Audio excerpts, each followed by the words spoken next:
Okay, guys, I'm gonna do the story about Charisse Stinson and the murder of her son, Jordan. This happened in Largo, Florida. Pinellas County Sheriff's Office Child Protection Investigation Division released several documents on Wednesday night as part of an ongoing investigation into the 2-year-old Jordan Bellevue's death. Jordan's mother, Charisse, 21 years old, has been arrested and charged with first-degree murder in his death. Okay? Hold on a second, guys. The documents state that Jordan just came out of DCF custody and that Stinson was able to get him back on Friday, a day before police say she killed him. Okay, so a day before police say she killed him. Documents from 2016 state that Jordan just came out of DCF custody and that Stinson was able to get him back on Friday, a day before police say she killed him. However, DCF states that Jordan was reunified with his mother in May and he was not in DCF custody. During a 2016 safety analysis report, child investigators wrote, "There is impending danger in this home at this time. The mother, Charisse, was court-ordered to find an appropriate residence for the child or go to Alpha House with the child. However, she refused and sabotaged her interview with the intake coordinator and had no other appropriate solution. The father, Jordan, was court-ordered from the house along with the parental uncle, Jared, and cousin, Demerick Dixon. Since the mother broke the court order, the child was sheltered and placed in foster care. The parents failed to understand the danger the child is in when around gang members."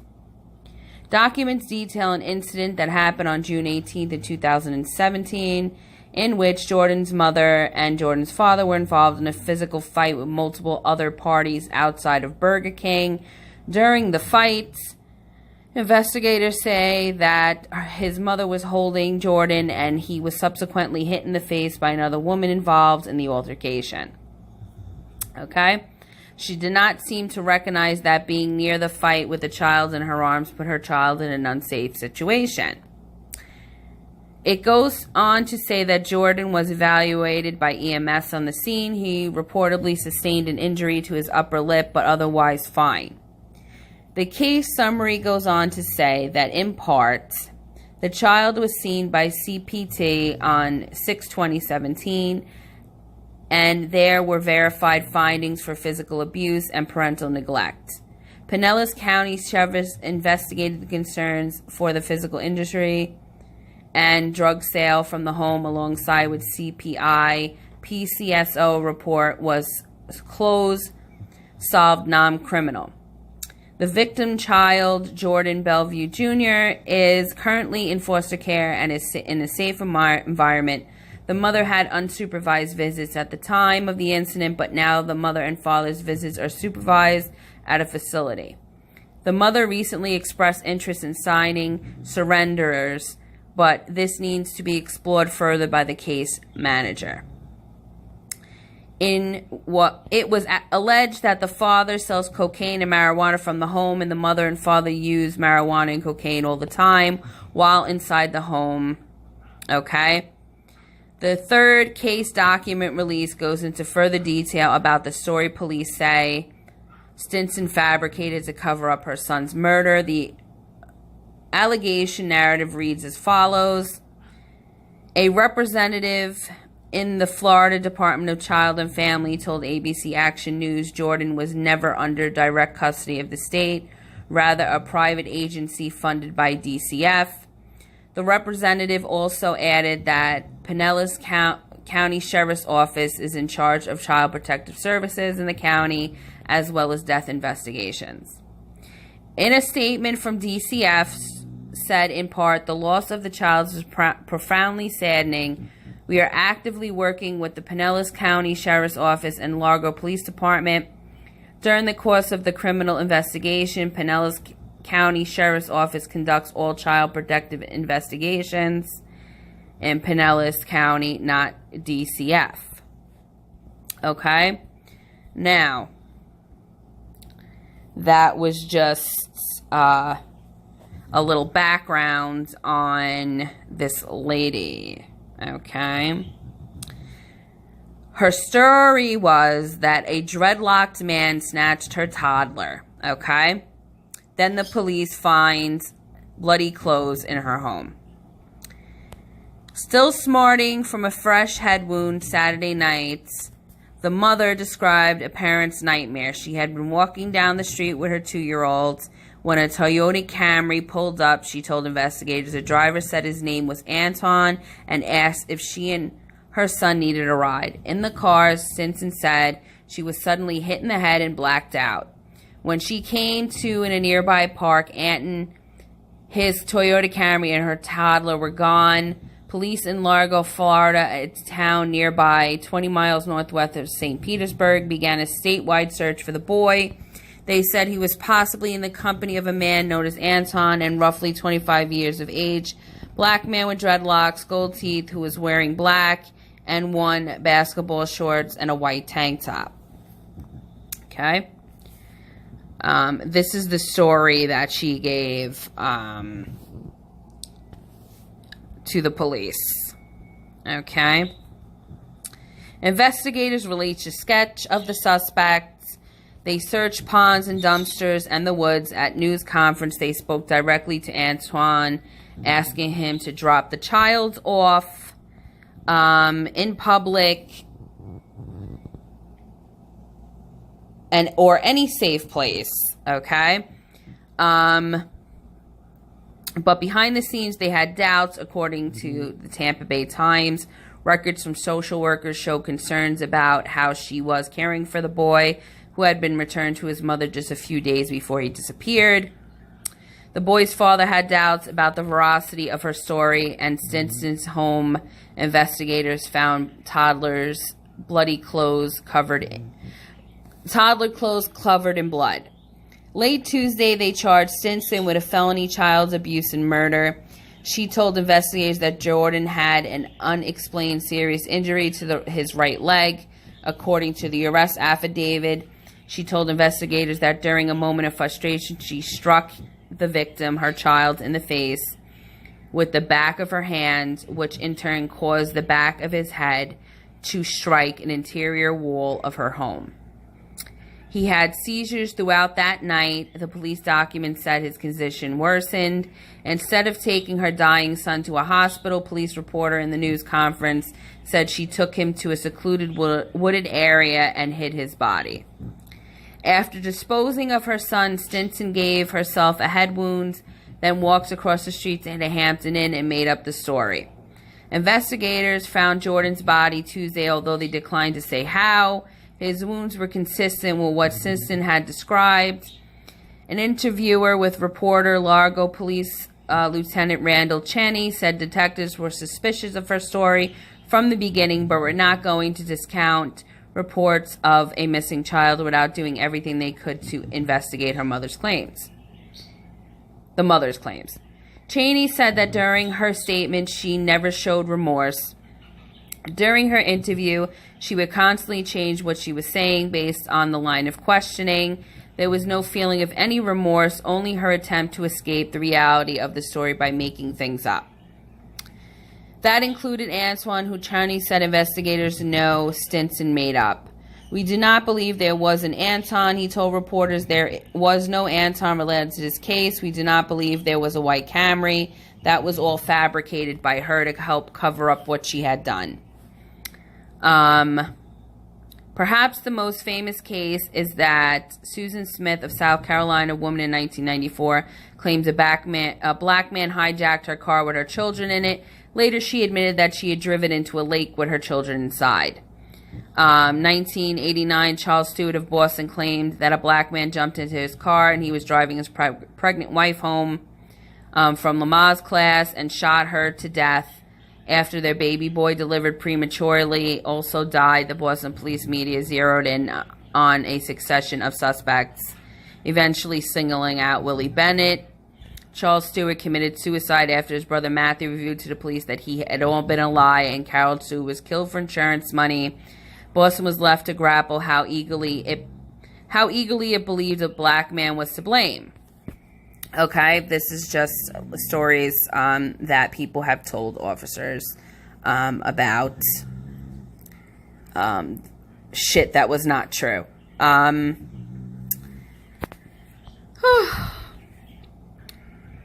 You know, the fact that, once again, okay, there was documentation of this kid being in danger, okay, but yet still given back to his parents,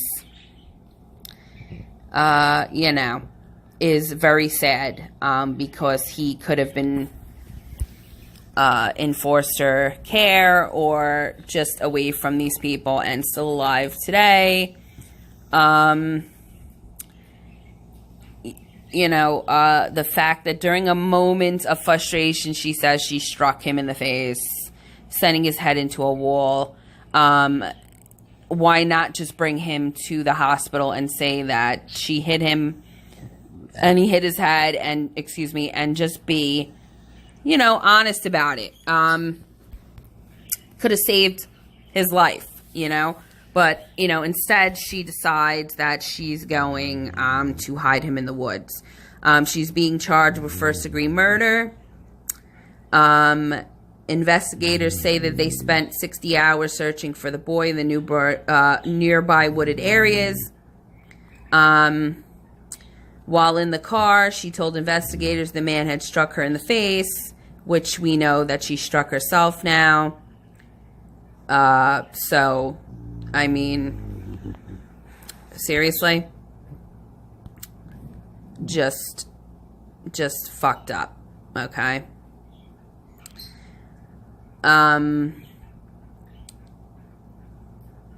Now people are saying hashtag Justice for Jordan. There are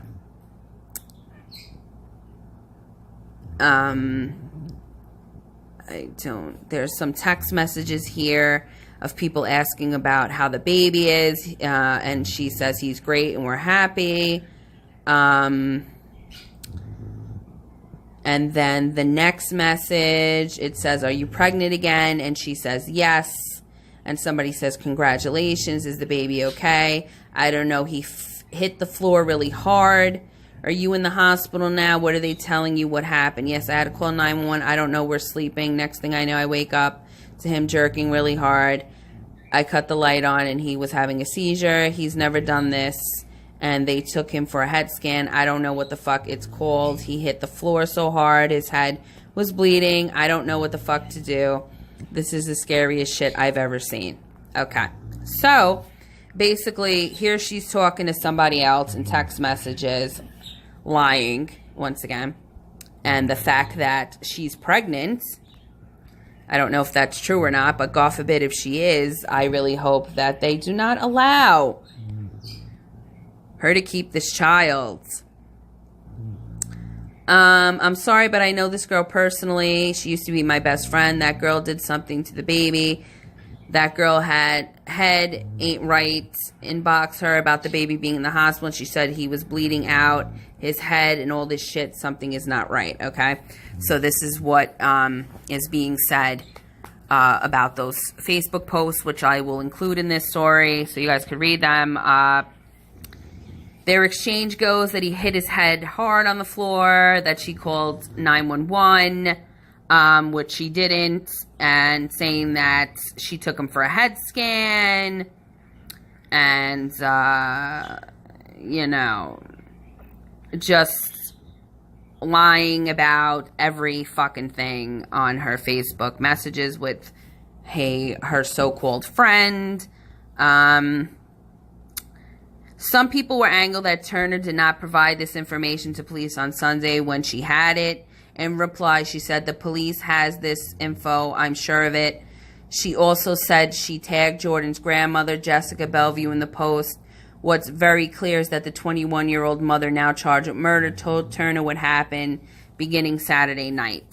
So I guess they're saying that if she would have called the authorities Saturday nights, they could have went to the house and saved his life, hopefully, or, you know, what have you. I don't know. This here, her saying, please tell me that your child is not on an Amber Alert. I guess that's after she said that he got kidnapped. She said, don't ever inbox expressing your concerns and you go and make the bullshit ass status. You don't know me. Hope you ain't hurt that baby.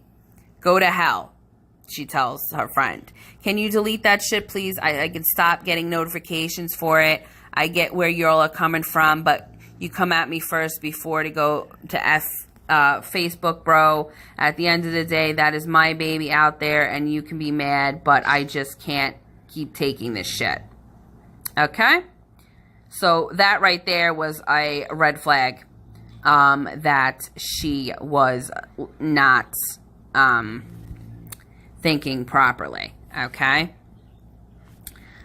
First, she talks to her friend about what was going on. Then she tells her to go to hell. And I guess people are pissed because she could have told this to the police that night and he would have possibly lived through this. Once again, he had unexplained injuries to his right leg. I don't get what that was from.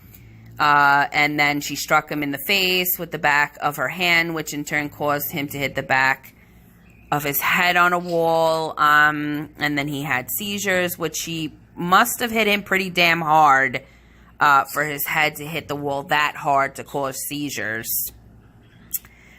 She carried his body to some woods near a ball field and left him there, apparently. Okay, meanwhile, what appears to be a legitimate GoFundMe campaign has been set up to help bury little Jordan and run by his father, who is on Facebook as Joe Cartel. I think that I will not be donating money to that GoFundMe account. I'm sorry. Because I just don't think that I can trust the father to bury his son with that money and not buy drugs. So I am good. Okay. So now it's saying that she's pregnant again, which is so fucking wonderful. You know, it's always these types of people that get pregnant and they should not be around children, period. Okay? These are the ones that should not be able to have children. But they do. So, you know, we're left once again to mourn a child's passing, thanks to authorities not thinking that he was in danger or knowing he was in danger, but still gave him back to his parents for whatever reasons, and now he's dead. Ay, ay, ay. I guess canines were called in to find his body. I guess that's what helped them find him, because they're not really saying how they found him or who gave them any information of where he was. But I'm assuming that the canines were the help about, you know, to find his body. She was facing eviction of her apartment, it says here, borrowing money for food. Her and the kid's father have criminal charges and a record. Domestic battery charges, felony burglary case, Another domestic-related assault charge. Recent investigation by Child Protective Services. Okay, so did they drop the ball in this case too? By letting him go back to somebody they knew he was not safe with.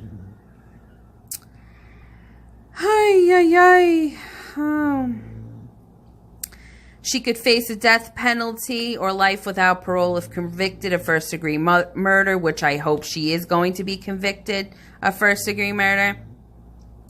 And the death penalty would be great, because, you know, this is not acceptable. Sorry, but, you know, I don't care how frustrated you are to hit a kid that hard that he hits his head and has seizures and dies. You know. And hoping Jordan's loss will lead to a change that is needed to protect endangered children in the system. Thank you very much. Jordan was failed by the system. Okay. And many people that could have protected him didn't. Promises that were made to us about how he would be protected after he was returned were broken. And you know what? It's just sad that he could have been protected and was not. So that is the story of Jordan Bellevue and his mother who killed him. And may he rest in peace. And may this wake up authorities. And please stop dropping the ball on adults and children and just letting these people ride by without any repercussions and putting these children in danger over and over again. Just another sad story, guys. I just figured you guys want to hear about this. Leave your comments or questions in below, and hope you guys have a great weekend. Okay, guys, I'm gonna do